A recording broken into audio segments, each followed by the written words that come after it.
I'll go into it in my sources, but pretty much every one of those books, movies, whatever, was available through the Merrimack Library, Merrimack Valley Library Consortium. So thanks again to all the libraries sponsoring this.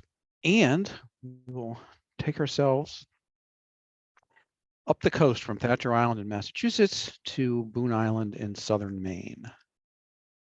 So I do see folks from all over the place. Really great to see people from Maryland, from Connecticut. So I'm not assuming people have a knowledge of the area I'm going to talk about. This is a map of the area I'm not going to talk about, because usually when you talk about islands in New England, you hit the big three. The big two certainly are Nantucket and Martha's Vineyard, and to a lesser degree, there's Block Island. And I've been to all three of these islands. They are fascinating. They have a tremendous amount of history. They are great places to visit. They're much larger than the islands I'm going to talk about. But these three sets I'm talking about are kind of, to a certain extent, lesser known islands off the coast of northern Massachusetts, New Hampshire, and southern Maine. So as an agenda, we're going to take a quick look at the economics of colonial America deal and why we need lighthouses. And then we'll quickly get into the various spots we're going to visit, starting off with Cape Ann and Thacher Island off of northern Massachusetts, Isle of Shoals off of the 20-mile coast of New Hampshire, and then Boon Island off of southern Maine. So the economics of colonial America. Not surprising, colonial America was particularly New England, was a very, very ocean-based economy. And so what you see is the typical exports are of furs, you have fish, ships, obviously. A lot of shipping is done up along the coast. Some of the major shipbuilding areas are up in Maine and Bath, and even in Salem. Salem, I think at the turn of the 1700s, was one of the wealthiest towns actually in the colonies in the United States. And you have timber. And so you have a lot of shipping that's going on here. And you see that as you go further south into the colonies, you have a lot of different type of economics here. And you have rice and indigo, you have cattle down in the southern states. But a lot of the shipping is concentrated up here. It's also going back to England, because a lot of the raw materials are going from New England and they're going to England, which is, we're talking here at the cusp of the Industrial Revolution in the mid 1700s up until the 1800s. And so that's the raw material, and then those are turned into manufactured goods over in England and in Europe, and those in turn come back to the United States. So you have a lot of to and fro going back, and you have a lot of intercoastal stuff going on here, because like I said, there's a lot of fishing going on off the coast, and we'll see that a lot with Star Island. And so there's a tremendous amount of maritime traffic that's happening in this space. And, excuse me, if you've been up to Gloucester, the famous Gloucester fisherman is a statue right along the waterfront in Gloucester, with its quote from, I believe, the Bible: "They that go down to the sea in ships, that do business in great waters." And one of the things that's interesting about this statue, you see the picture of the statue, it's on Grattan's, Gorton's fishermen and all that. But if you actually go to the statue, there's a semicircle around it, which basically articulates the seamen lost at sea over the course of like 300 years within Gloucester, and the numbers are just astounding. Some years they're in the hundreds, some years they're in the thousands. So it's an incredibly dangerous occupation. I'm sure it's not a surprise to a lot of folks who watch things like Wicked Tuna. It still is today. The Perfect Storm, all that stuff that happened out of Gloucester, but it is and was a very, very dangerous way of making a living, and as a result, you have these lighthouses which are constructed along the coast to help with the navigation. And you end up with a lot of shipwrecks, unfortunately.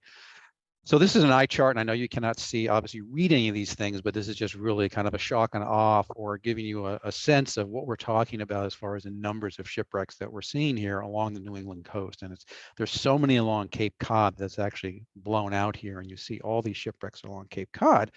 And if you read Thoreau's Cape Cod, his book that was published in 1865 after his death, but it's based on trips he took to Cape Cod in the late 1840s. And in one of the earlier chapters, maybe actually the first chapter, he actually describes a shipwreck on the Cape. And, bodies are washing up, debris is washing up. And this is a way, actually, a lot of the natives are grabbing kind of raw materials. And when these ships break up, a lot of their cargo washes ashore, and it's kind of like, freebies on the beach. And that was a very, very common occurrence, to the case that there's 5,400 shipwrecks off the New England coast. So once again, incredibly dangerous body of water. A lot of shipwrecks are happening during this, and as a result, we have the need for the lighthouses and a lot of the maritime rescues that go on throughout New England. So with that kind of stage setting, we'll jump right into the first place we're going to take a visit to is Cape Ann and Thacher Island up in Massachusetts. So for those of you who don't know, Cape Ann is here in northern Massachusetts off the coast. You see this kind of detail here. There's Cape Cod hanging out here, and Cape Ann kind of hangs out as well. So as a result, it does get whacked by a good amount of storms because as they come up the coast, this is kind of this finger hanging out into the ocean, and it is susceptible to a lot of bad weather. And so here is this little island off of about a mile off the edge, the eastern edge of Cape Ann is Thacher Island. And Thacher Island's kind of blown out right here. This is how you have Straitsmith, which I'll get into that a little bit because those two are kind of connected in the fact that they are currently serviced by the Thacher Island Association, and they've done an amazing job in giving you access and building out some of the facilities so you can actually access these two islands in the summer off the coast of Rockport, Massachusetts. So the first one is really how Thacher Island got its name. It's a tough story. Basically, Anthony Thacher is a resident of Ipswich, and his cousin is going to be ordained down in Marblehead as a minister for that parish. So he sets out with 22 additional people to go from Ipswich around Cape Ann and down to Marblehead. And of course, this is 1635. So 1635, Massachusetts Bay, Boston was basically established in 1630 with John Winthrop, Pilgrims in Plymouth in 1620. So this is extremely early with the colonialization of New England. And as a result, roads really aren't a thing. So once again, another reason why kind of shipbuilding and ships and ocean faring is a huge deal in New England is that's how a lot of people transport. So Anthony Thacher is going on a nice late August day from Ipswich down to Marblehead. Unfortunately, he runs into one of the biggest storms ever recorded in New England.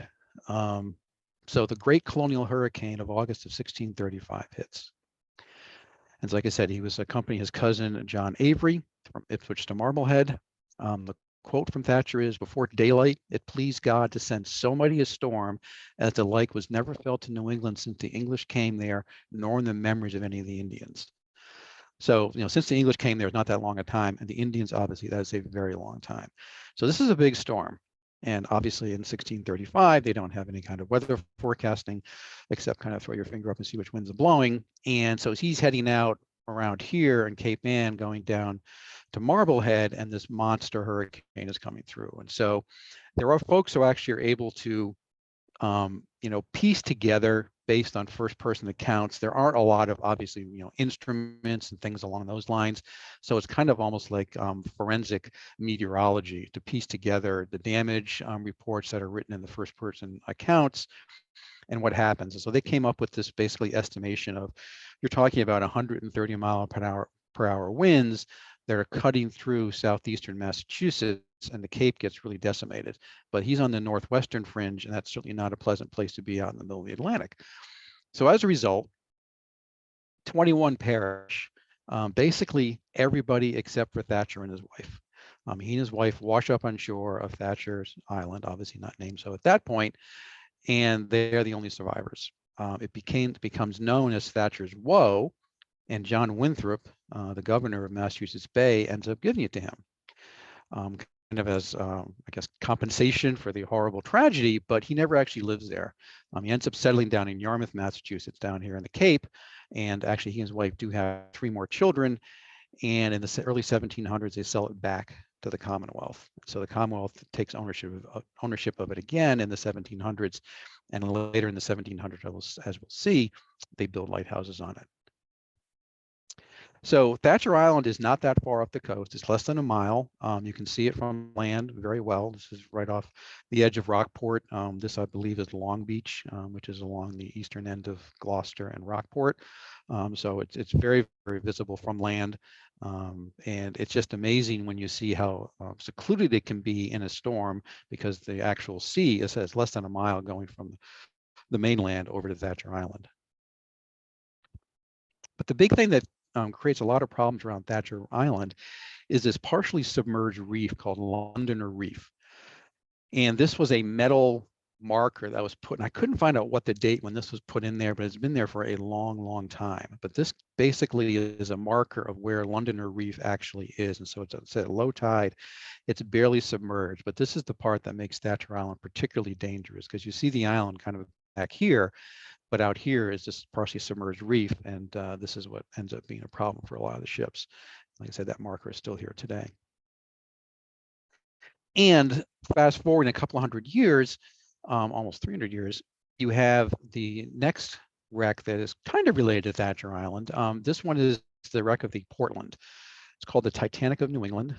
It happens in late November of 1898. And this passenger boat, the Portland, SS Portland, which goes on a route from Boston to Portland fairly regularly, ends up getting into some trouble. So it's a pretty big deal. I mean, this is in its day, like I said, even to this point, I mean, the railroads are there, obviously, by the time you get to 1898, but sea travel is still very prevalent. And this journey from Boston to Portland goes 9 hours. And like I said, it happens pretty frequently. And it's a $2 round trip. You pay an extra $5 for a stateroom, since it's a 9-hour trip. It can be kind of overnight, and that helps with sleeping accommodations.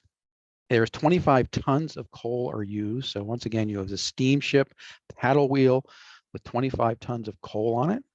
And there's no ship to shore communication on board. And up until this point, it has a perfect safety record. So once again, this is a pretty frequent thing. I mean, I guess you can kind of consider it almost the airplanes of its day, but unfortunately, things don't go so well. So on November 26th and 27th in 1898, you have, which for those of us who have lived in the New England area for a while, remember the perfect storm of 1991. This similar thing kind of happens in November of 1898. And these two storm systems merge, creating this incredibly big storm. And you have 100+ mile-an-hour winds. Some places have 40 inches of snow. From New York up to Maine, you have this storm really covering a large part of the East Coast. And Cape Cod actually gets hit the hardest. And in its day, it was considered the worst blizzard since the blizzard of '88, which is only 10 years before. But I will say, when I was growing up in upstate New York in the 60s and 70s, the blizzard of 1888 was still used as the barometer for like the worst storm.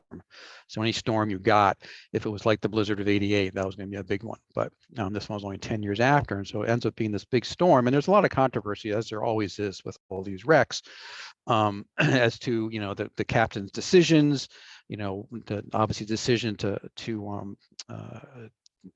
actually do the trip from Boston to Portland, because at this point in 1898, they obviously have some sort of weather forecasting, much more than they had in 1635 with our friend Anthony Thacher. But still, there's a lot of imperfection, a lot of controversy. This captain kind of had a record of like always making his time. You have that kind of stuff going on. There's a perfect safety record. So there was, and once again, there's no radio communication. So he sets off from Boston, and people don't know what happened to him. So unfortunately, it sinks. And they don't really know where the boat is. And the last time it's seen is off Thacher Island. And so Thacher Island, as you can see, was on its way from Boston to Portland. And so the ship does get past Thacher Island. Typically in storms like this, they will go into a harbor, a safe harbor. And so they were, waiting for communication, telegraph, did the boat pull into, whatever, Portsmouth or someplace on the way up to Portland, and they can't find any record of it. So all hands are lost, including the crew and the passengers, about 65 crew and 120 to 130 passengers. And like our friend Thoreau, bodies and debris wash up on Cape Cod. And so it looks like, and we'll see in a map in a second here, it looked kind of like the nor'easter, which is a wind coming down from the northeast. It's kind of driven the boat almost south. And there was some speculation that it actually may have rammed another schooner on the Addie East Snow. And a lot of things come out of this. It's a big deal. It's a huge wreck.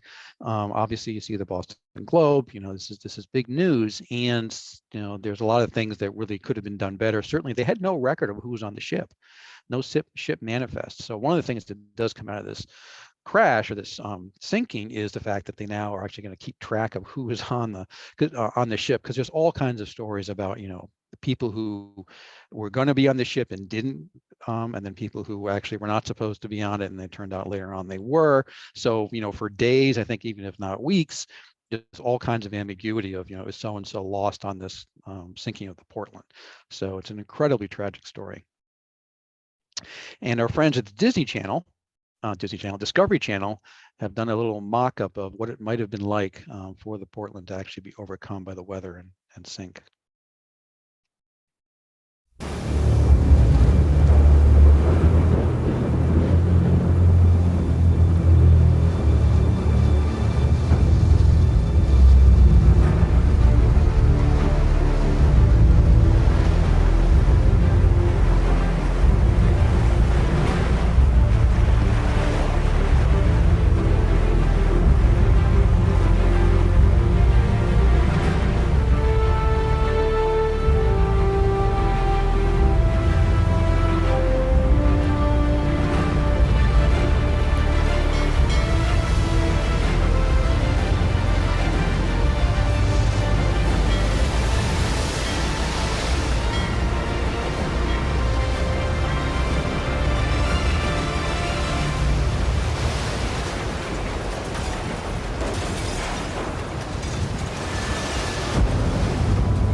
So the Portland ends up at the bottom.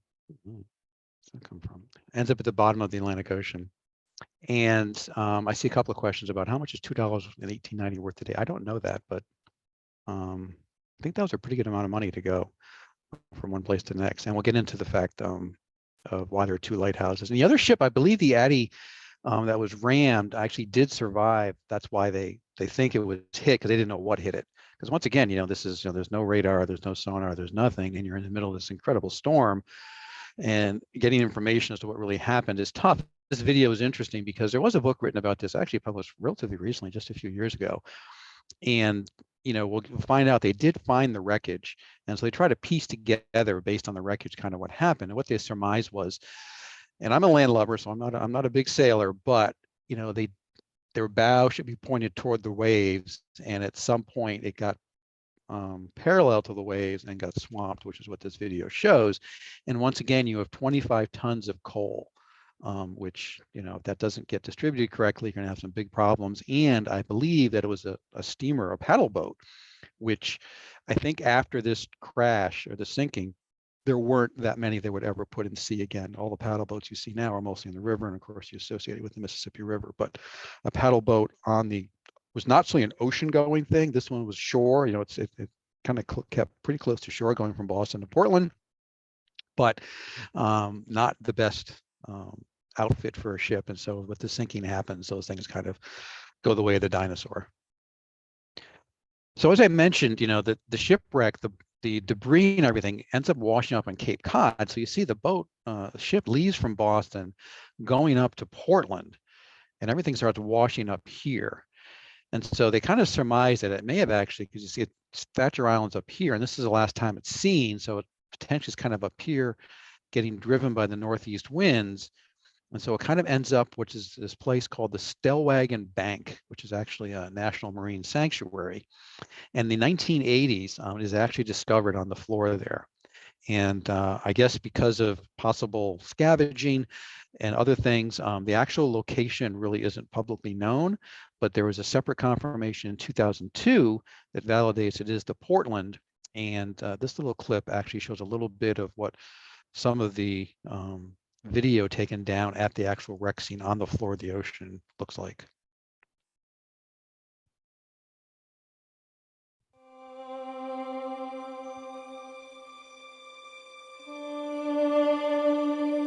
The SS Portland, steamship passenger vessel that sank with all hands and crew aboard. Portland has been called New England's Titanic.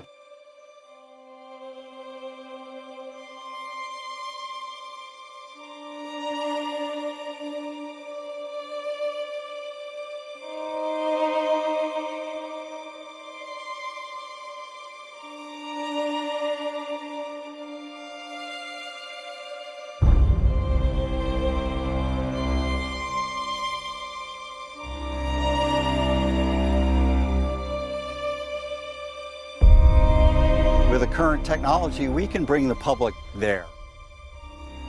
This is exactly what we're going to do in September during the live dive and the live broadcast that we have planned with our partners at Shoals Oceanographic and Marine Imaging Technology.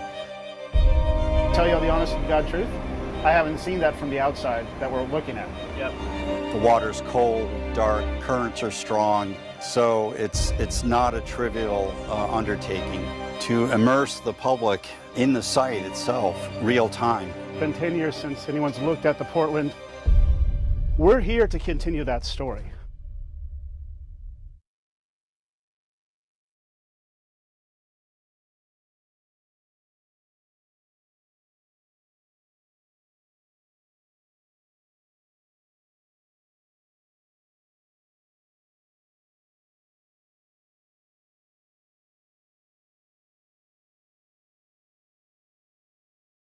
I'm on mute. Sorry about that. Woods Hole is a gem of New England. It's the Oceanographic Institute down in southern Cape Cod, and they are at the cutting edge of technology of all kinds of different things that are used for sea exploration. I believe they were hooked up with Ballard, who did the Titanic. And actually, a gentleman I grew up with, Mike Purcell. Everybody knows Mike Purcell from Guilderland, New York. He went on to work at Woods Hole, and actually had a lot to do with a lot of these submersibles that are used. So it's a phenomenal institute down there in Cape Cod if you ever get a chance to go down there, and they do allow visitors there. And the last part of Thacher Island I'll get into is the Mayhem part, and this is a crazy story. There is a mafia hitman named Joe the Animal Barboza, and so he is actually, this thing to work here. He's a mafia hitman. He's actually Portuguese. So he believes, and I think it's accurate, he can only rise so far on the Italian-controlled New England mafia. So he ends up flipping and becomes government witness against New England mafia. I think Raymond Patriarca was the the head of that family, and so he's going to testify. And to keep him safe while they're waiting to testify in the trial, the FBI decides to keep him on Thacher Island. So in October of 1967, he's actually sequestered on Thacher Island with his family. And I said, the story's crazy. We'll get into the book a little bit, but the mafia actually tries to send out a boat to take him out. And as the story of this boat goes kind of alongside Thacher Island, and they're going to assassinate Joe the Animal Barboza, but there's like 15 FBI agents, and they all come walking out with their submachine guns, and the boat decides to turn around. So it's really, really a bizarre story. And then it gets even more bizarre because he becomes kind of the first, if one of the first, if not the first, who goes into the FBI witness protection program. Unfortunately, it doesn't really end up that well. He's murdered in San Francisco as a member of that program, which hopefully they've improved that since then. But he was defended by the famous defense lawyer, F. Lee Bailey, who had a very famous quote about him, and he died. He goes, "With all due respect to my former client, I don't think society has suffered a great loss." So Joe the Animal Barboza is kind of a cartoon character in a very nasty way. And there was actually a book written about him in 2013, and it was actually optioned for a movie in 2018. I can't find out if it's actually going to be made or not, but the movie was going to be called Thacher Island. And there's a book, Casey Sherman, he writes a lot of true crime books based in New England. He wrote one on the Boston Strangler, wrote one, I think, on a serial killer in Cape Cod, which is being made into a series on either Netflix or somebody called it, I think, Hellbent. But he wrote this book, Animal: The Bloody Rise and Fall of the Mob's Most Feared Assassin. And this Joe the Animal Barboza is just an awful, awful person. But they kept him safe on Thacher Island for a month while he testified, and he did put a lot of the mafia dons and the New England mob in jail in the late 1960s. But let's go to modern day Thacher Island, and it's about 50 acres, and it's controlled partly by the U.S. Fish and Wildlife Service, and the southern end is by the town of Rockport. And like I said, it's about a mile off the coast. It's managed by the Thacher Island Association, which is based out of Rockport, And that's how you get out there. You can kayak yourself and pay a landing fee, but if you want to go out on a boat, they have launches, which are very small. There's only about 6 people per launch. And I found out the most cost-effective way to get out there is to become a member, which is $30 a year, and they get you 2 seats. So you can take a person with you, like I do with my wife sometimes, or you can go on 2 separate trips. And if you do separately, they're $35. The challenge is there's only 6 seats on it, so you have to book your seats way in advance. Before they started taking reservations on the internet, they used to open up the phones like in mid-May, and you had to call in mid-May. This poor person who had to answer the phone and get your seat, which would be pretty much they start late June and go all the way through Labor Day. And so you have to kind of you get your date. Let's say they go on Wednesdays and Saturdays out to Thacher, and they go on Tuesdays out to Tradesmith. And you just pick your day and hope the weather's good. And I've been going out there about 6 years now, and fortunately, the weather's been pretty good. And Tradesmith is the second one that they manage out there, and this is looking at Tradesmith from across by Thacher Island. This is a closer view of Tradesmith. There's a small lighthouse on Tradesmith, and they just opened that up to the public about 2 years ago. Amazing group of people, all volunteer for the most part, except for this guy, Sebastian. He was our first mate as we took our little launch going to Thacher Island. And there is not a dock per se, there is a ramp. And so you come on these crafts, or basically landing crafts, where you open up in the front and disembark and enter in the front. And so they have this little ball with a line on it. They throw it out to a guy who attaches it to a winch, and the winch pulls you up this thing for a few yards, and then you disembark here and you walk onto the island. And the first thing you see is all the lobster boys that have washed up on the island. As you can imagine, with the weather and stuff, there's a lot of lobster traps that get trashed on the island, but this is the little hut that's right there as you get off. And then you also have another thing, which we'll get into here, is seagulls. And I'll have a video here that kind of explains the whole seagull thing here. This guy is going to go Hitchcock on you. It's kind of interesting. There's a lot of seagulls on there. And the only tip I will have is I typically go later in the season, because early in the season is the height of nesting season, and the seagulls are very aggressive about protecting their young. So it can get a little, you got to pay attention to what's going on around you. Later on in the season, they kind of calm down, but there are a lot of them, and there's actually an explanation for this. And the Fish and Wildlife Service has put together a quick little video, which I think is pretty interesting, kind of explaining how the seagulls have ended up kind of taking over Thacher Island.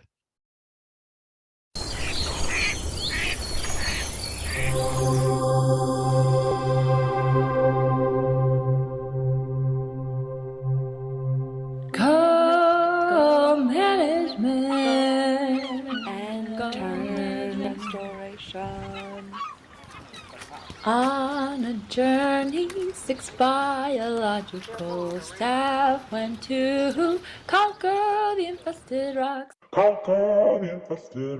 Thacher Island was the name of the place. They found the population. Wait a minute, stop the frame. Where are all the terns, the common, Arctic, the roseate? They used to live here about 50 years ago. All I see now are the big herring and blackback gulls. Do you see them? They've overpopulated the island. It's a story something like the Lorax. The terns lived on this island. They called it home. They foraged for their brood and watched their young grow. At the turn of the 19th century, big feathered hats were all the rage. It was the millinery trade. They were selected for their elegant plumage, and the populations began to fade. While the populations were weak, another pressure came onto the screen. In the 70s, a new regulation, unlike what others had seen, required open landfills to be sealed, which was previously gull feed. The gulls, in inflated numbers, fled the trash heaps. They found Thacher Island, and they made the terns leave. Their population expanded, reaching thousands upon more. Blackbacks inland and herring gulls down by the shore. But don't you fret, the story has not ended yet. What? There's more to come? Indeed, with bravery and dedication, biologists scamper the rocks. It is a mere poke in the yolk that brings the growing gull to a stop. The goal here is to restore the terns. We have high hopes, and we have much to learn. The tern populations may return to their native place, The journey will be long, but our stewardship is vital and may be their saving grace. So it's kind of a great example of the law and unintended consequences as these series of things happens. And I will say the gulls, I mean, you can't really overestimate how many gulls there are there. Like I said, there's volunteers out there, and some of them do overnight in the keeper's house. And we were talking to one last summer, and he said at night, it's just unbelievable how loud it is. And last summer was rough because, as you remember, last summer was kind of dry. So as a result, there wasn't any rain, and all the gull guano was everywhere. So it was a little bit of a challenging time out in Thacher Island, but the gulls really do totally rule the roost there. So they're known as Anne's Eyes. The first lighthouse was built there in 1771, and I believe that was actually two were built there in 1771, and then the current towers are built in 1861, and they're 124 feet tall. I think about 160 to 180 steps. They are in a north-south axis. So when the lights line up and you only see one light, you know you're looking north-south. And so I guess there's a few lighthouses that are done this way, and it's a way of, another different way of being different to allow navigational. They have different lights, they have different colored lights, they have different frequency of the beam, the flash, and all that stuff. So with this one, they decided to do two. I know there was the Three Sisters were down on Cape Cod. They've been moved a little bit inland on the Cape, and you can see them down there near Brewster, I think. But obviously, for the most part, there were single lighthouses. But this one, this one is really designed for the Londoner Reef, where I think most lighthouses up until this point were really markers for a port. So you have Portland Headlight, you have Boston Light, which is the first one that was ever commissioned in the United States. Those are kind of the reasons for the lighthouses. And then you start getting these lighthouses built, which really are warnings against dangerous areas, and the Londoner Reef is a dangerous area by Thacher. And like I said, you can walk up the South Tower. This is from a portal looking out of the South Tower going toward the North Tower. So it's 160 to 180 steps. And like I said, you have to book your launch way in advance. And I was there a few years ago on the hottest day of the year. And I will say the 100 and some odd step thing was the woman at the top. They have a docent who's actually at the top of the South Lighthouse who can tell you what was going on. I think she was a bit shocked when I got up there because it was very sweaty. And it's a beautiful place for photography. They have a heliport here. This is actually taken from the South Tower. You can see the reflection of the window looking north toward the North Tower. This is an infrared photograph, and you can see all the foliage. And this is kind of the oil house, which they situated between both the lighthouses for ease of transporting between. And also, if anything happens to happen with this thing, it goes on fire, blows up. At least you're farthest away as you possibly can be on this island from the two lighthouses. And it did have a first order Fresnel lens for all of you aficionados of lighthouses. That's the strongest Fresnel lens that was made. It is actually a display at the Cape Ann Museum in Gloucester, which is relatively recent. It used to be down at the U.S. Coast Guard Museum down in New London, Connecticut, and it was moved there to Cape Ann, I think, the last 10 years. And this picture doesn't really do it justice. I should have had somebody stand next to it. This thing is giant. It's 12 feet tall, and it's 3 tons. So these lights, I mean, they use all this, Fresnel developed all these lenses and everything to take a very, very small piece of light and being able to, some of these things, I think the first order lens may go like 20 miles. So this has all been replaced by LED technology today, and it's automated, but that was what they used back in the 1800s, early 1900s. And it's a pretty place. I mean, there's, lots of vegetation, lots of walkways around, and there's a path all the way around the island. And obviously you have your two lighthouses as a focal point. It's a pretty place, but it's, it's an island, and islands, as we'll find out, they are tough places, and they're unforgiving places. And certainly Thacher Island is that. And so I've been going there for about 6 or 7 years, and I've experienced everything there, from incredible wetness to incredible heat to incredible dry to incredible amount of gulls. Interesting place. And they had this railroad track system. You saw the picture before. You had the oil house in the middle of the island, and so they had a lot of stuff there moving around. And so they have to move these, large quantities of stuff. I'm sure there was some coal involved, and there's oil involved, and they got to go between two towers. So they built this railroad system with this turntable there, which is pretty neat. And you can still see that. And so we can walk down the launch, walk down the ramp, actually hop in the launch, and we can bid adieu to our friends at Thacher Island and head about 40 miles north. And So a couple of questions. I'll take some questions on Thatcher. I see a couple of questions about how long can you stay. The the trips are about 3.5 hours. So you leave. Anyway, they leave every hour, every half hour, beginning like 8 in the morning. So you get an 8 o'clock launch, and you have to get back on the 11:30 launch. So you have an assigned launch when you come back. So you have to, they have their seats of 6 people. So the same 6 people that go off in the 8 o'clock launch are the same ones that come back on the 11:30. And staying overnight, like I said, they do have volunteers, and people do become lighthouse keepers for, I forget what the tenure is, but that's something you have to be a member of and be involved in the volunteer and stuff like that. I said lighthouse keepers. It's amazing the amount of work these people do out there. They've done an incredible amount of carpentry, serious cement work, and building the ramps both on Straitsmith and on Thacher Island. Every time I go out there, these people are not Sunday carpenters. I mean, they're people who know what they were doing. And, they had other lives, but they definitely were, serious, at least serious hobbies, if not actual professionals. And even some of the people who run the launches, one of the guys who's the captain of the launches, he's a retired Navy submarine captain. So some pretty serious talent out there to keep Thacher Island going. And, would I suggest visiting? I think it's a fascinating place. But it's not, it's not like you just walk up to it and you can, like a lot of lighthouses on the coast, you can kind of drive up, port in the headlight, you can drive up there, get out, walk around, get back in your car and go home. All these places are not that. They do require a little bit of effort to do it. So like I said, we'll head 40 miles north up into New Hampshire/Maine and the Isles of Shoals. And so a little orientation here. These are the Isles of Shoals off the coast of New Hampshire. This is Portsmouth here, Maine, Kittery Point right here. You can see this a little bit more, only 20 miles of coastline here in New Hampshire between Massachusetts and Maine. And the actual state line for Maine and New Hampshire goes through the Isles of Shoals. This becomes a little bit of an issue when we talk about the murders on Smutty Nose, but Appledore and Smutty Nose are in the state of Maine, and the other islands, Star and White being the most prominent, are in the state of New Hampshire. And this is kind of a cool little visual. This is basically the Isles of Shoals, and you can see how far on the land, because this is the coastline as you're going from Cape Ann all the way around to Cape Nettic in Maine. And what you can see from the Isles of Shoals, you see, you kind of can't see Thacher because it's tucked a little bit behind here. Straitsmith is kind of over here. And then here on the east, you can see Cape Nettic, which is where the Noble Light is, and Boon Island's kind of out over here.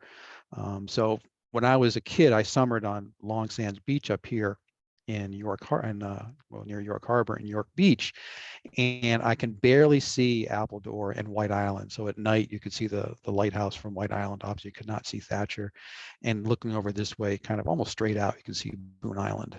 So we'll start with Star and White Island,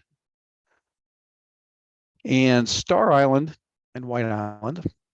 This is the hotel, and this is the original hotel on Star Island. Was built in 1873, but it burns 2 years later. If you're familiar with a lot of the resort hotels in the New England Adirondack area, most of those do end up burning, but they built a new one right after it. The kind of funny thing is this one was a very high-end luxury hotel. It was basically some financier from Boston actually ends up kind of financing this stuff and owns it.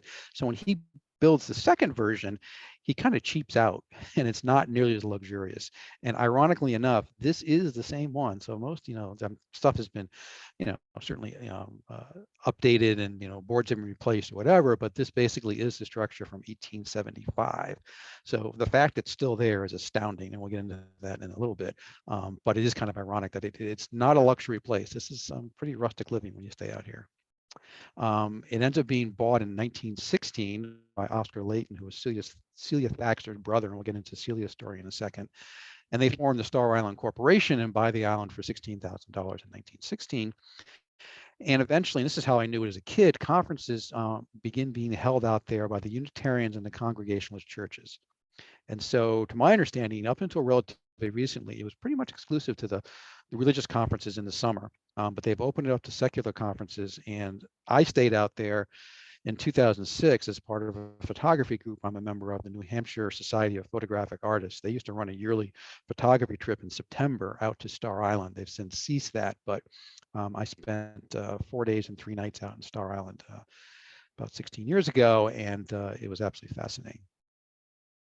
And the White Island Lighthouse, which is where Celia Thaxter grew up, right off the western edge, I believe, of Star, that was built in 1821.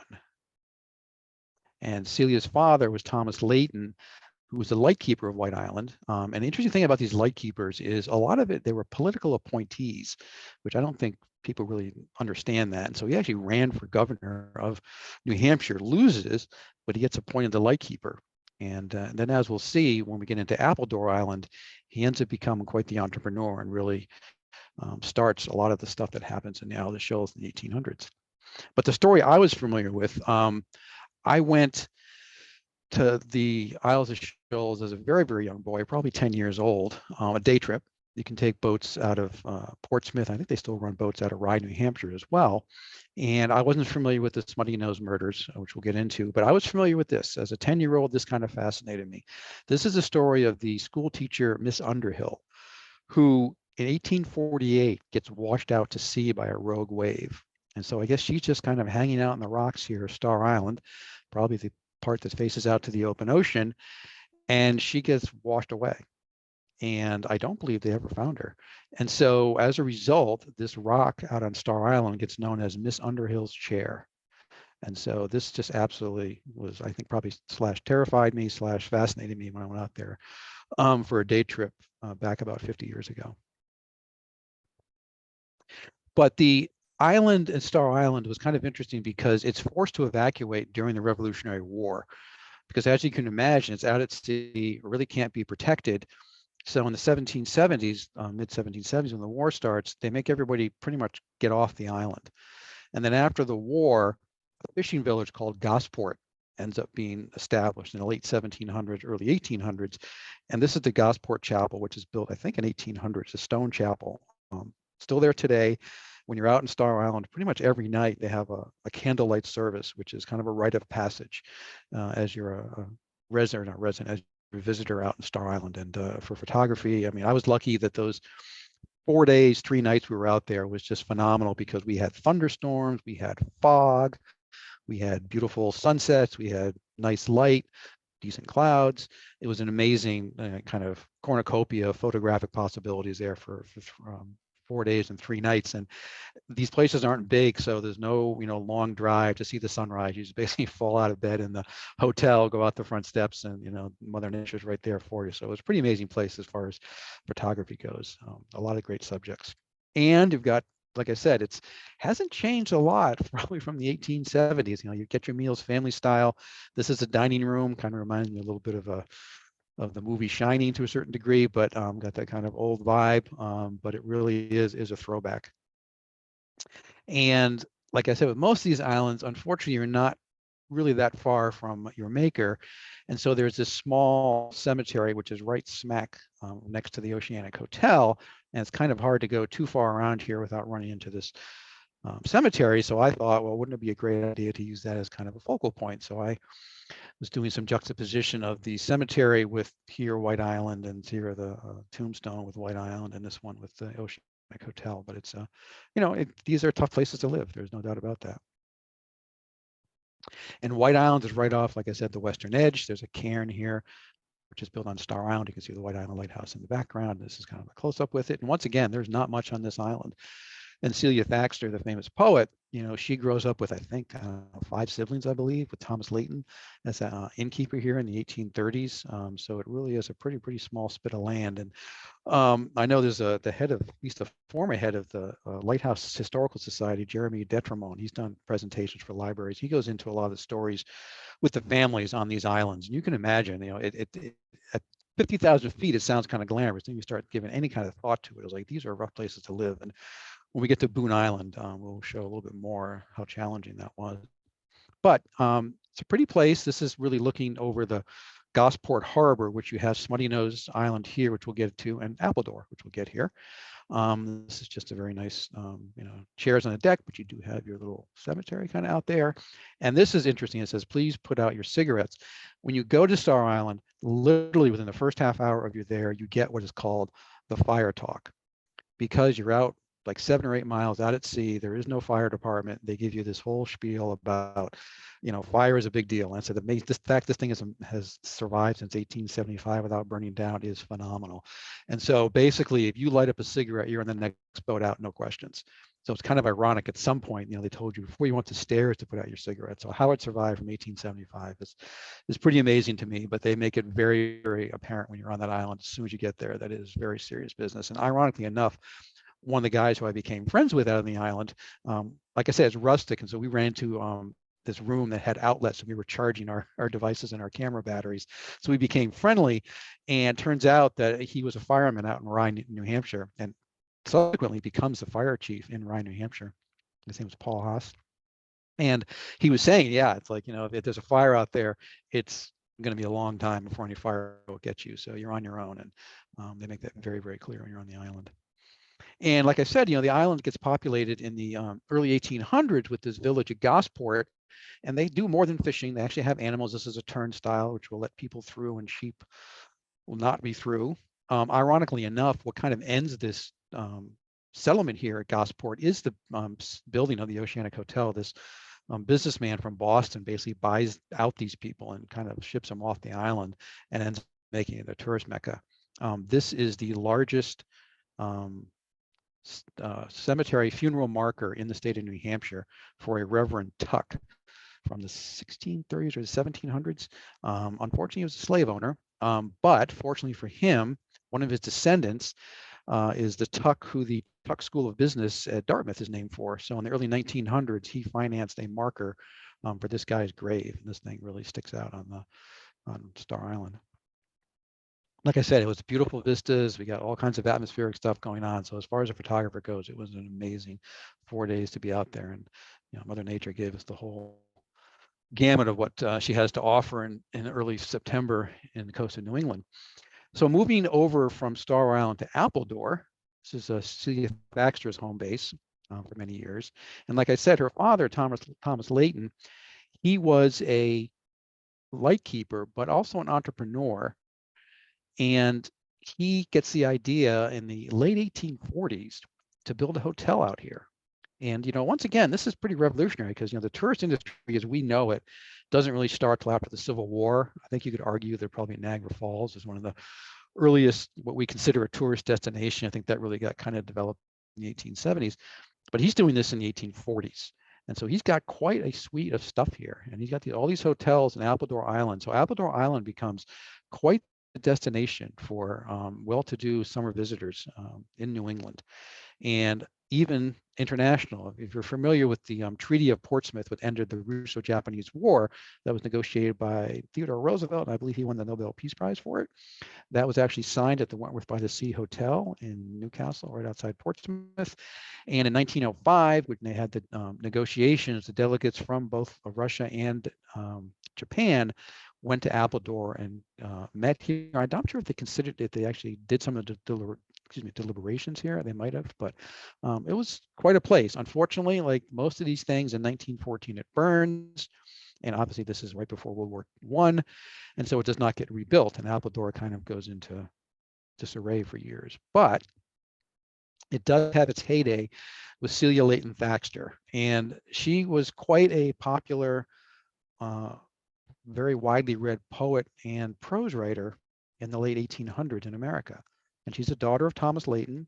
Her husband is Levi Thaxter, who is a big mucky muck in Boston and introduces her to a lot of cultural luminaries. And there becomes kind of a salon out at Appledore. And you have, the who's who of mid to late 1800s in New England and intelligentsia, certainly cultural literary icons like Nathaniel Hawthorne, John Greenleaf Whittier, Henry Wadsworth Longfellow, the actor Edwin Thomas Booth, John Wilkes Booth, his brother, and the Impressionist painter Child Hussam. And she was famous for her garden. And so they still have part of her garden there. And this was a little piece that was done by Chronicle. If you're familiar with Channel 5 up here in the Boston area, we have a gem that pretty much every night at 7:30, they have a news magazine that really celebrates a lot of what goes on in New England. And this is a one from a few years ago that kind of talks about what goes on at Appledore Island.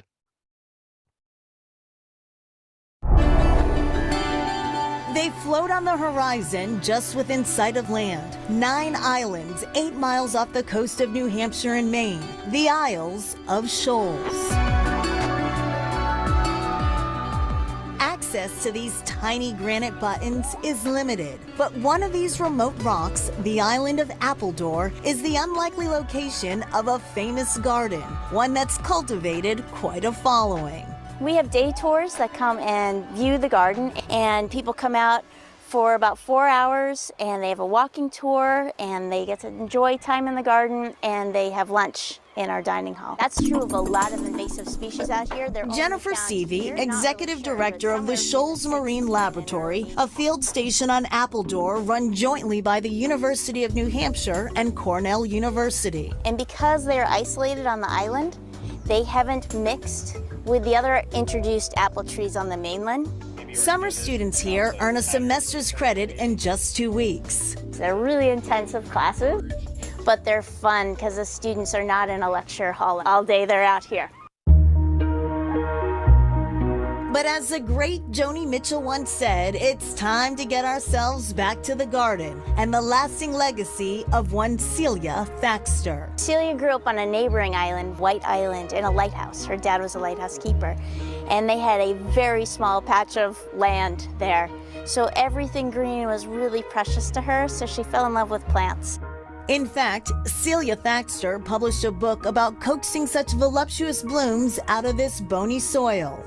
Today, the garden is in the exact location with the exact flowers as described in the Island Garden book. Thacher planted her garden while working at the Appledore House, a large Victorian-era hotel that has since burned down. A published poet, Thacher hosted many well-known writers and artists: Emerson, Hawthorne, and most especially the painter Childe Hassam. The garden is featured in a lot of his work, a lot of his early work especially. Hassam fell in love with Appledore, returning time and again to capture its color, texture, and cast of light. It continues to work its charms on artists today. Appledore in particular has been a destination for artists for over 100 years. And I think that's, the same reasons artists come out here now as the reasons they came out there then, which is that it's a very elemental place. Chris Volpe is artist in residence at the Shoals Marine Lab. As such, he spends time with the students here, lending his aesthetic sensibilities to their scientific pursuits. The trade-off? Volpe gets a lot of alone time. It's amazing to be standing on a rock in the middle of an ocean with no one else in sight for hours on end. Absent civilization, you get a little closer to the elemental forces, I think, that drive the planet and that drive us. There are indeed elemental forces at work on Appledore. Just try not to be too alarmed at the roving bands of youth armed with sticks. No, this isn't Lord of the Flies. Students carry sticks to ward off gulls protecting their newborn chicks.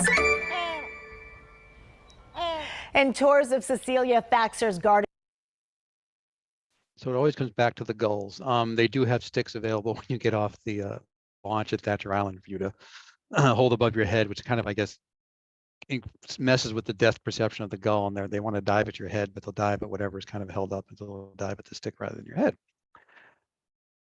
And so when I was there, they had plowed under the garden. So it was in early September. But there were still a few sunflowers to take pictures of. And this is the Marine Shoals Lab, which is a joint venture between UNH and Cornell. And it is a fascinating place. And Celia Thacher is a fascinating person. They have an exhibit of hers in a little museum in Kittery called the Kittery Historical and Naval Museum, I believe, which is just south of the outlets on Route 1 in Kittery. And they have examples of some of her work. She actually hand illustrated some of her books of poetry. And then, like they mentioned, the American Impressionist painter, Childe Hassam, we'll get to in a second. He illustrated a book of hers, A Christmas Story. So it's a neat little museum to get there. But Childe Hassam, he said, as far as I know, he's pretty much the most famous American Impressionist. lived from 1857 to 1935. He spent many summers for decades in Appledore, and they claim about 10% of his lifetime output was on Appledore. And if you're into the New England art colonies that happen in this time frame, inevitably Child Hussam appears at them. He's down in Summit, Connecticut. He's up here in Maine, New Hampshire. He's all over the place, but he's a fascinating guy. He makes beautiful work. And when I was on Appledore, we did have a little launch that took us over for an afternoon in Appledore, and I really wasn't familiar with this painting he did until relatively recently when I was putting this together, and I came up with a picture I had taken, and I was like, oh my gosh, I was kind of unknowingly totally mimicking Child Hussam, but it's a beautiful spot. So we'll go from kind of that bucolic scene to the most infamous story I'm going to talk about, Smutty Nose murders, which happened on Smutty Nose Island in 1873. And Nathaniel Hawthorne has a quote that I've never seen a more dismal place. And I believe that quote was done before the murders actually happened in 1873. But you can see that Appledore is over here and Smutty Nose is over here. And we'll get into that. That has some importance in the story. These are the two buildings that are still surviving on Smutty Nose. Neither of them is the house where the murders occurred. The murders occurred kind of here. In the evening of March 5th and 6th, 1873, 2 women are murdered and 1 survives. There was a Norwegian fishing, I wouldn't say it's a village, but there were Norwegian fishermen here. They were immigrants from Norway, and they lived here, and they were relatively successful. And this is one of the times when the men were in town. They kind of got stuck in Portsmouth, and they were having to bait their traps. And a guy who had worked on the island and was familiar with them found out that they were alone on the island, and he realized or knew that they were relatively successful fishermen and believed there was like $600 out there. So he got the idea that he could row out, steal it, and come back, and nobody be none the wiser. His name is Louis Wagner. He was a Prussian immigrant, and he does row from Portsmouth. There was a full moon that night, and the tide was going out, so he leaves the Piscataway River. If you're familiar with the Piscataway River, it's one of the strongest currents, if not the strongest current of a river in the United States. And so he's able to get out to Smutty Nose. Unfortunately, there's unbeknownst to him, one of the women is sleeping in the kitchen, and so he wakes her up, and she recognizes him. First, he thinks it's her brother, and then she says his name. And the woman who escapes, which is Marin, she does not see him, but she hears the other woman say his name. And like I said, he had worked out there, I think about 6 months to a year before. And so she saw this kind of dark figure, and she escapes. And he tries to track her down, and we'll get to a little map of what happened with that. One of the women who was killed actually had worked at the hotel on Appledore. And so she was a maid for Celia Thaxter's hotel. And Celia Thaxter she's right there when she doesn't see it happen, but she's right next to it. And obviously all the stuff hits the fan the next morning when the men come back and find the murdered women. The woman who escaped comes up, and they basically understand that this guy, Louis Wagner, is the one who had done it. And so Celia Thaxter writes what is kind of considered the first true crime nonfiction in American literature, called A Memorable Murder, and it's published in the Atlantic Monthly in 1875, right before Louis Wagner is hanged for the murder. And people consider it her finest prose work. And I've read it, and it's actually pretty good. I think it's about 30 pages or something. So this is the infamous of the infamous as far as crimes of the century, until Lizzie Borden, which happens about 15 years later in 1892. But Louis Wagner is arrested, and he pleads innocent. I guess he's quite a charismatic guy. Unfortunately, I think you can use the term sociopath. But he has people who are kind of on his side, and there is, they don't have a really good explanation of who else would have done it, because there's it's in the snow, it's in March, so there's still snow on the island, and there's footprints of size 11 shoe in the snow, and of course there's 3 women there, and none of them have a size 11 shoe. But Marin runs from the house, goes all the way back to the edge of the island with her dog, who she's trying to keep quiet, and hides here all night long in the early March until he actually docked his rowboat here. He of course searches for her, doesn't find her, leaves, rows back to Portsmouth, dumps the boat. People see him actually coming, looking very disheveled. And so it becomes this huge, you have multiple newspapers going on. One of the newspapers in in Portsmouth is kind of saying he did it. Other ones are casting questions on it. He himself even starts, insinuating that maybe the woman who escaped did it. But there's really no motive for that, and really no evidence. I mean, obviously you're talking about circumstantial evidence. There's no fingerprinting even at this point, obviously no DNA, but he does go to trial. And one of the big things was his defense lawyer was trying to actually get it put into a different jurisdiction, because there was this whole thing about, was it in Maine or was it in New Hampshire? And he tries to waylay a lot of things to, bringing up old deeds from the 1600s, trying to show it as a different jurisdiction. Not sure exactly how that would help his client's case, but just trying to throw a smokescreen. But basically, all that comes, he's convicted by a jury and he's hanged for the crime in Maine, in Alfred, Maine, in 1875. Capital punishment is abolished right afterwards. There's another kind of legend about this, that Louis Wagner was the last person hanged in Maine. That's actually not true. They abolish it, but then they reinstitute it and then abolish it again. But he kind of plants a seed, and the seed becomes a little bit more prevalent in the fact that Marin did it. And so there's this thing that happens like in late 1870s, this conspiracy theory that Marin gives a deathbed confession that she actually did it. Now, of course, the irony of it is that she doesn't die until the 1880s. So this conspiracy theory of her doing a deathbed confession comes before she's even on her deathbed. But hold on to that thought. So in popular recent culture, some of you may be familiar with The Weight of Water. If you want to read it and don't want to know how it ends, you can kind of, I guess, put me on mute for the next few minutes, because I'm going to tell you how it ends. It's germane to the story. But Anita Shreve, the novelist, writes a novel in 1997, and a movie is made in 2002, which I will say, as my movie critic hat on, is not a very good movie. But I think it was Karen Bigelow or Kathleen Bigelow. She ended up winning an Academy Award for, I think, the first female director to win an Academy Award, but this was like her first big movie. But the whole thing with the novel is it takes a spin and basically does say that Marin wrote a confession saying she did it.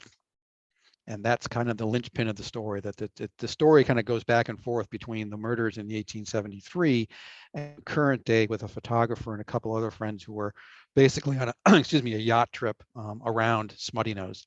It actually was filmed in Nova Scotia, but so it's kind of interesting, doing that to a real life person. But you can make the argument that happens tons of times. Certainly Shakespeare did all that, but she basically, a lot of people, if all they know about Smutty Nose is The Weight of Water, they certainly will have in their mind that, oh, maybe Marin actually did do it. But from all accounts, Louis Wagner was the guilty party. So I will quickly go through and kind of end the Isles of Shoals on a little more bucolic picture rather than the murders of Smutty Nose. And one of the more interesting stories about the Isles of Shoals is, for the last 25 or 30 years, there's been a photographer, Alexandra de Steiger, who is the winter caretaker out there. And she's a photographer, she's a musician, she's a writer. There was a relatively short documentary, and this is a teaser to that documentary that was done a few years ago, that talks about her experiences out on Star Island. She was out there this winter. If you follow her on Facebook, she will post. And when you get these nasty storms, I didn't see a lot of posts from this week's storm, which I imagine was not too pleasant, being out there with heavy winds on Star Island. But it's a pretty interesting story, and this is the trailer to the film.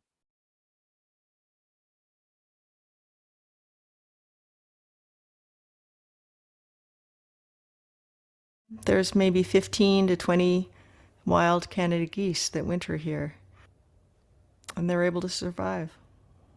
It's a real lesson, because there they are, and they're struggling along through every single day and every storm, and yet each morning they're so excited to greet the morning and to be alive.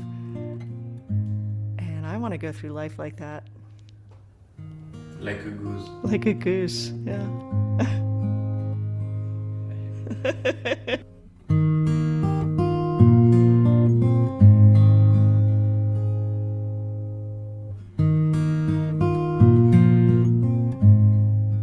Unfortunately, photography has become such a thing in the world that a lot of photographers think it's all about photography. You just seem like a very calm individual, going with whatever comes your way, Yeah, on the island, whatever mood strikes you is what you go with. It's kind of like the weather, whatever comes along naturally. What's sacred to me is the sublimity of the natural world and how it makes you feel small and humble and grateful. With the sea and the sky surrounding this island, there is a sense of the vast and the mysterious. There's always the far horizon and the depths of the ocean, and it's sublime. There's something about solitude that quiets my mind, and I start to realize what's really important. I just express these essential things with my work.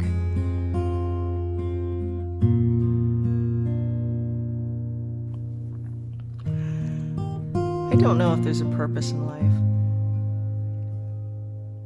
What I do know is that we are not the purpose of life. That I know. I think life is its own purpose, and whatever that is a mystery, and I'm okay with not knowing. Yeah, I'm okay with not knowing. So I will say that I may like to spend a week out there in the winter, but I was pretty happy with being there in September. But it's an interesting story of her doing that, and she has some phenomenal photographs. And she had an exhibit within the last few years at a local gallery, and it's really interesting. So that takes us through Star Island. So I want to clean up some of the questions here. I see one about how did Smutty Nose get its name. Nobody really has a great answer for that. It's kind of like if you look at it in profile, one edge of the island kind of has like a suppressed nose of an animal. There's no real great story. Unfortunately, it's got that horrible and incredibly fascinating murder story, but the name of it is not anywhere near as interesting. And somebody asked a question about the railroad on Thacher Island. That was really just for like small carts, almost like you see like Wile E. Coyote doing a Looney Tunes thing. It wasn't a railroad transporting passengers or anything. It's very small, but it was usually for transporting materials. And they just had carts basically that wheels would run the tracks, and they could move this oil and coal and whatnot throughout the different buildings on the island, and particularly between the two lighthouses. So we will end our trip on Boon Island. Not probably, but definitely the most desolate of our island trips, but the one I am probably most familiar with. So Boon Island. Celia Thaxter has a quote about Boon Island. Boon Island is the forlornest place that can be imagined. A slender column against the sky. Sometimes it looms colossal in mirages of summer. In winter, it lies blurred and ghostly at the edge of the chilly sea and pallid sky. So like I said, I spent my summers, or at least a month of my summers, in southern Maine on York Beach, along Sands Beach in York. And certainly her quote about Boon Island being a mirage, even Appledore, you can see Appledore from Long Sands, and it would place your eyes in the mirage, and the heat would play some really funky tricks. I remember Appledore, actually, one time we were convinced it was an aircraft carrier, but it wasn't. And Boon Island can seem like it's levitating over the ocean and stuff, so it's pretty neat. Very mysterious place. So here it is, off the coast. Here we have Cape Nettic Light, also known as a Nubble, right here off of Sohere Park. In York, a little bit different view of it going up the coast to Maine. You have Boon Island up here, Whaleback is here, Isles of Shoals will be down kind of over here. And you head up the coast going toward Portland, and a bunch of lighthouses up here in the northern part of Maine, on the Sunrise Coast. So this is a Nubble Light. If you haven't been there and you live within an hour's radius of where I am, then shame on you. You need to get up there. It's a cool place. You won't be alone.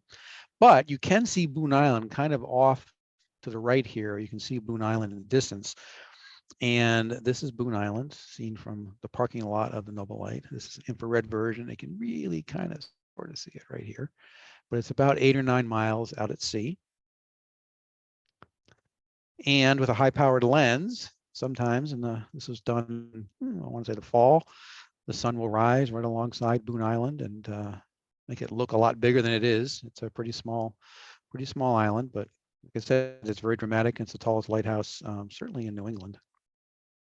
And kind of like in Gloucester, here in York Harbor Beach is just behind here. This is their fisherman memorial, and Boon Island is very prevalent there. You have Noble Light over here, but this is their fisherman memorial. And then here along sands is a marker that kind of explains about Boon Island and some of the stories, which we'll get into. One very notorious story. And that was told by the author Kenneth Roberts, who folks don't really probably familiar with him as much anymore. He was a very, very popular historical novelist back in the 1930s and 40s. Boon Island actually was his last book, which I think was published in 1956. Unfortunately, he was also a kind of raging anti-immigrant, and the Saturday Evening Post back in the 1920s was leading the vanguard of the anti-immigration sentiment in the United States, which got codified in the immigration laws of the 1924, signed by Calvin Coolidge. This kind of plays into a little bit about how he tells the story of Boon Island. He takes the side of the captain, but it's not considered one of his best novels. I was fascinated by it because it was a subject on something I would seen off the coast. So when I was in high school, I actually read the book in one day. And it tells the story of the shipwreck in 1710, 1711 of the Nottingham Galley, which is a relatively small ship as far as ships go back in those days, 50 feet long, 12 feet across, and it had a captain and 13 crew members, which its cargo of butter, cheese, and cordage, which is rigging and rope, which becomes important in the story.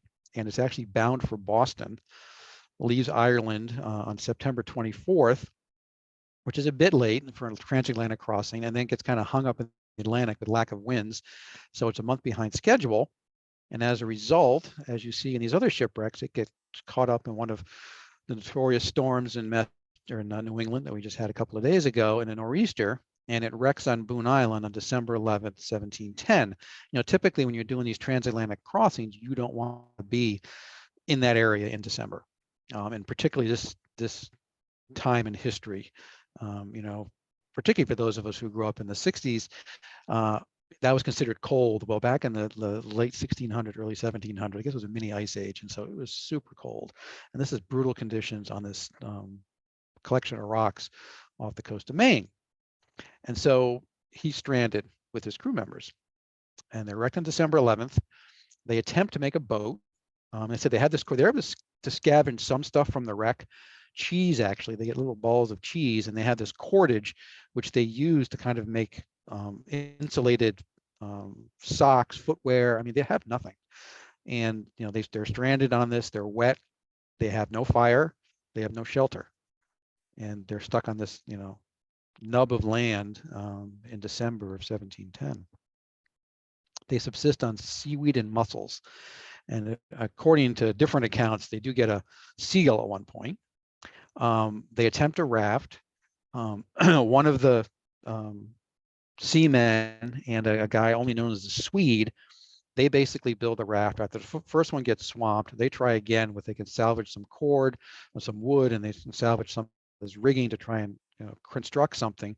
I think they actually like lash their hands to the wood so they won't move, and they try and go to launch themselves to shore because they can see smoke. I mean, it's only, you know, 9 or 10 miles off the coast. You can see it. You can see land.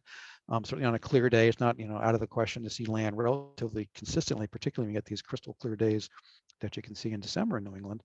And unfortunately, they try this last ditch attempt, and it kind of succeeds, sort of, because one wash is frozen on the beach in Wells, and that's a signal to the people on land that there's something going on. Like, where did this guy come from? And the only reasonable explanation, there are no other islands really off the coast here. So the only explanation really is the fact that there must be somebody out on Boon Island.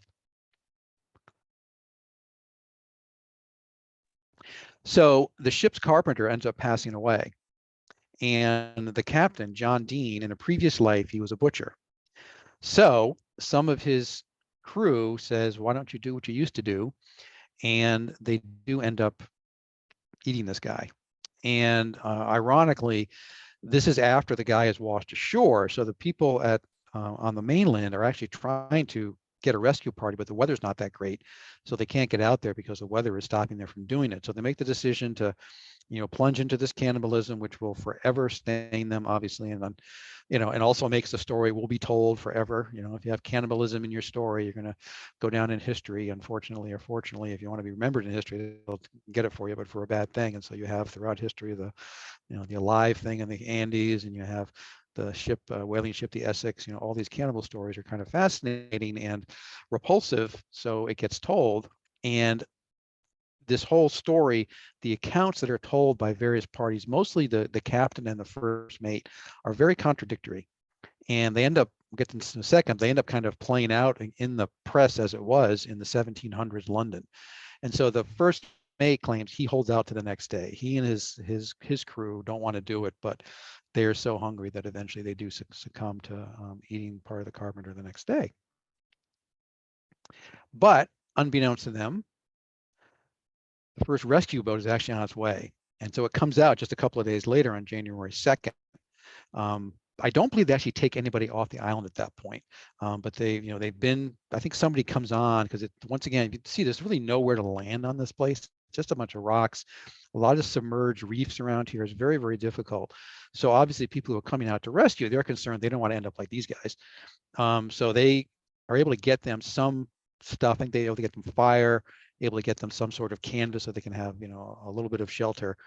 And then they go back and they come back 2 days later on January 4th, and they rescue the remaining crew. And 10 of the original 14 survive. So they're brought into Portsmouth.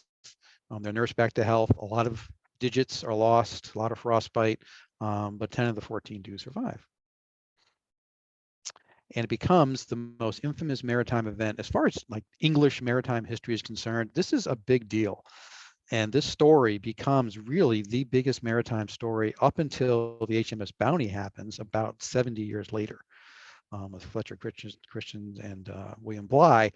But this is, quite a story. I said it's pretty, I mean, not a lot of people know about it. Certainly Kenneth Roberts' books brought it to the forefront there about 60, 70 years ago, but it is a relatively untold story at this point in the game. But in its day, it was incredibly notorious.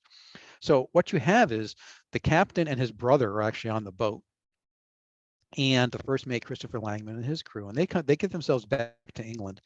And they're basically, because there's, cannibalism involved, everybody's trying to spin the story and, obviously come out to their best advantage. And there are implications and accusations from the first mate that basically Dean and his brother were trying to scuttle the boat to get the insurance. There's accusations that they had overinsured it, and even before the voyage got full underway, they tried to sell it to a French privateer, because at that point the French and the English were at war, which they kind of constantly were for a couple hundred years. So they're both literate. And there are all these broadsheets within the pub community within London, and there are these narratives. And so typically, Kenneth Roberts takes John Dean's side. And if you read the book, it's over the top how much like John Dean is just kind of like, heroic figure, and this guy is just trying to undermine him at every single way. Every single thing that John Dean does, Christopher Langham is trying to undercut him. So that's why the book it's very black and white. It's not, doesn't have a lot of nuance. The story is interesting, but he really kind of goes over the top. And so a gentleman wrote a book not that long ago, less than 10 years ago, and he kind of looks at it through a different lens. And once again, you're trying to piece something together from 300 years ago, but he comes up with that this guy's story actually may have been more true than John Dean, because ironically, John Dean really can't get a job in the English Navy. So he ends up going to Russia, of all places, and works in the Russian Navy for like 20 or 30 years, which can kind of be an implicit, judgment on how the powers that be in the English Navy felt about him. But that's a really complicated story. Obviously, 300 years in the past, we can't agree on stuff that happened 2 years ago. So it's unclear exactly, kind of how it all unfolded. But there's no doubt that there was cannibalism. But there's also no doubt they survived basically 3 weeks in incredibly, incredibly brutal conditions on a nub of land. Because Boon Island it's only 14 feet above sea level. So they were constantly getting washed, the waves that come up, and they were getting sprayed by the water. So once again, they don't have any kind of shelter, and they're getting wet, which is a bad combination for yourself in December, no matter what time, no matter what year it is. But the tower is 133 feet tall, the tallest in New England. So it's about 10 feet taller than Thacher Island. 1799 is when the beacon was first lit, and the current tower was built in 1855. Basically, for those of you from around here, remember the blizzard of 78, that kind of washed everything away except for the tower on Boon Island. And that was really the kind of last straw for the Coast Guard. And they're saying, we're going to automate this thing. So basically in 1980, they automated it because up to that point, Boon Island was pretty remote. And the keepers, there were no families there, it was just keepers, and they were rotated on and off the island, 2 weeks on and then 1 week ashore. Very similar if you're familiar with the offshore drilling that happens down the Gulf of Mexico and how people staff those things. Very similar type of thing that happened in Boon Island. So Boon Island was a pretty rough place, and automation has been a good thing for that. And it had a Fresnel lens, second order Fresnel lens. It's further out in the ocean. It doesn't need to have the power that the first order had at that Thacher Island. But as I mentioned before, there's this neat little museum down in Kittery called the Kittery Historical and Naval Museum. It had the Celia Thaxter artifacts that I showed you earlier. It also has the Fresnel lens from Boon Island. As soon as you're walking the door, it's right here. There's a quilt of Boon Island and some other artifacts of Boon Island, but it's a really neat little museum that I didn't know existed till about 6 months or a year ago, right south of the outlets in Kittery. So the final trip is, how do you get out to Boon Island? Because I've been looking at Boon Island from the shore for over 50 years, and it's become kind of a mythical thing for our family. Is like, how do you get to Boon Island rather than like renting a boat or something? Well, there is a place called the Echo Adventures out of Kennebunkport, Maine, which runs a boat pretty much during the summer. I think it's at least once a day out of Kennebunkport down to the Noble Lighthouse, and then you bang a turn and go out to Boon Island. And the boat it's a little bit, this is an older version of it, but it's not that much different. The unique part is you straddle this seat, and these boats go very fast. It goes out, tops out like 40 miles an hour, 45 miles an hour. So it's kind of a thrill ride, and it's not cheap. It's like $99 to go out there. But for you, dear viewers, my wife and I went and did this last September. Always wanted to go to Boon Island, and this was an excuse to do it. So we did it. And my wife, Lisa, who's on the call, she put together a little video of kind of sort of what it's like to blast out to Boon Island.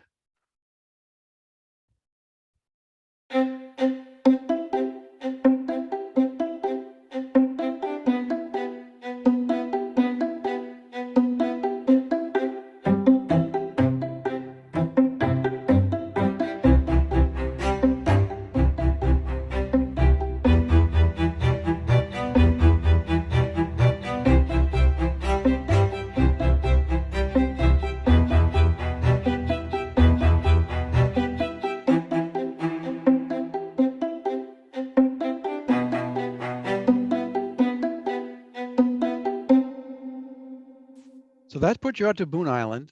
It is, get to these pictures here. It is a speck of rocks out there. Somebody does own it privately.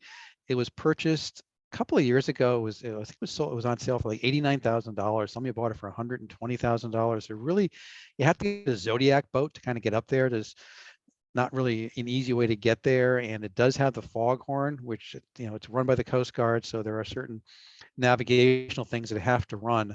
I believe the guy who bought it actually has bought some other lighthouses. It may have bought either Graves Light or Minot's Light, which is off the coast south of Boston. But I don't think it's a great candidate for an Airbnb. But going out there in the boat, it was kind of cool. We did donuts in the water before we went out there. And I said I had my hand on the hat the whole time we went out there. It was a beautiful day, and it was a unique experience, and it was a lot of fun. And there's also tons of seals. So right off the ledges on Boon Island, there were just tons of seals basking in the water and looking at us, and they have such a human face on them, and almost like a dog. They look at you and kind of like, what is that?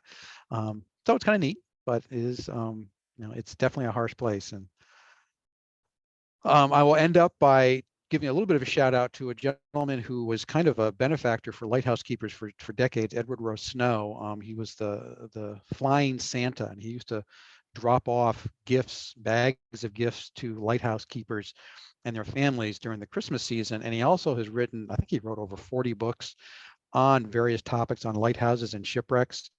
So he was a source for a couple of his books. I used as sources for this. I did get a chance to see him speak when I was very, very young, up in York Village in Maine in the summer. But For those of us of a certain age, Edward Rowe Snow was a big deal. He's an adventurer, a Renaissance man. There's videos of him jumping off of, I think, Minot's Light into the water. But he was a huge proponent of the lighthouse keepers and keeping up their stories of the lighthouses and of the maritime history of the Boston Harbor Islands and New England shipwrecks in general.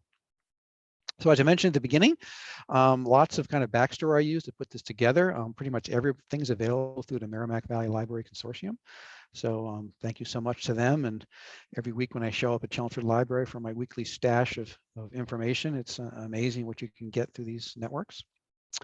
If you want to follow me, I'm on Instagram at bmagphoto. I have a website at bmagnuson.smugmug.com, and I'm on Facebook at Bruce J. Magnuson Photography. I do have an entry in the Griffin 29th Annual Juried Members Exhibition. It'll be going up in mid to late April. I just found out yesterday that one of my images was chosen for that. So I'm very happy and proud about that and honored to be there with a bunch of other 59 other photographic artists. And the next talk I'm working on, which is to be scheduled probably sometime in the later spring. My daughter is over in Athens, Greece on a Fulbright fellowship for 10 months. So my wife and I have had the pleasure of going over there once in November, and we're going back in a couple of weeks. And Greece is a fascinating place and something I knew very little about as far as their more recent history. So I've put together a presentation that deals with a little bit of the ancient history. Obviously, you can't get away from that in Greece, but to me, it's actually more interesting into the current history, and it's very complicated and very fascinating. And we ended up getting exposed to some of it in a very real way on November 17th last year. So with that, a couple of minutes for any more questions. Oh, somebody went out to the Harbor Islands with Edward Rowe Snow. Yeah, he used to give the narrated tours. That was before my time in Boston. I would have loved to listen to it. All right. If there are not any other questions or comments, I thank you so much for your time. Glad you could spend a Thursday night. And look forward to seeing you at a future talk. Thank you so much.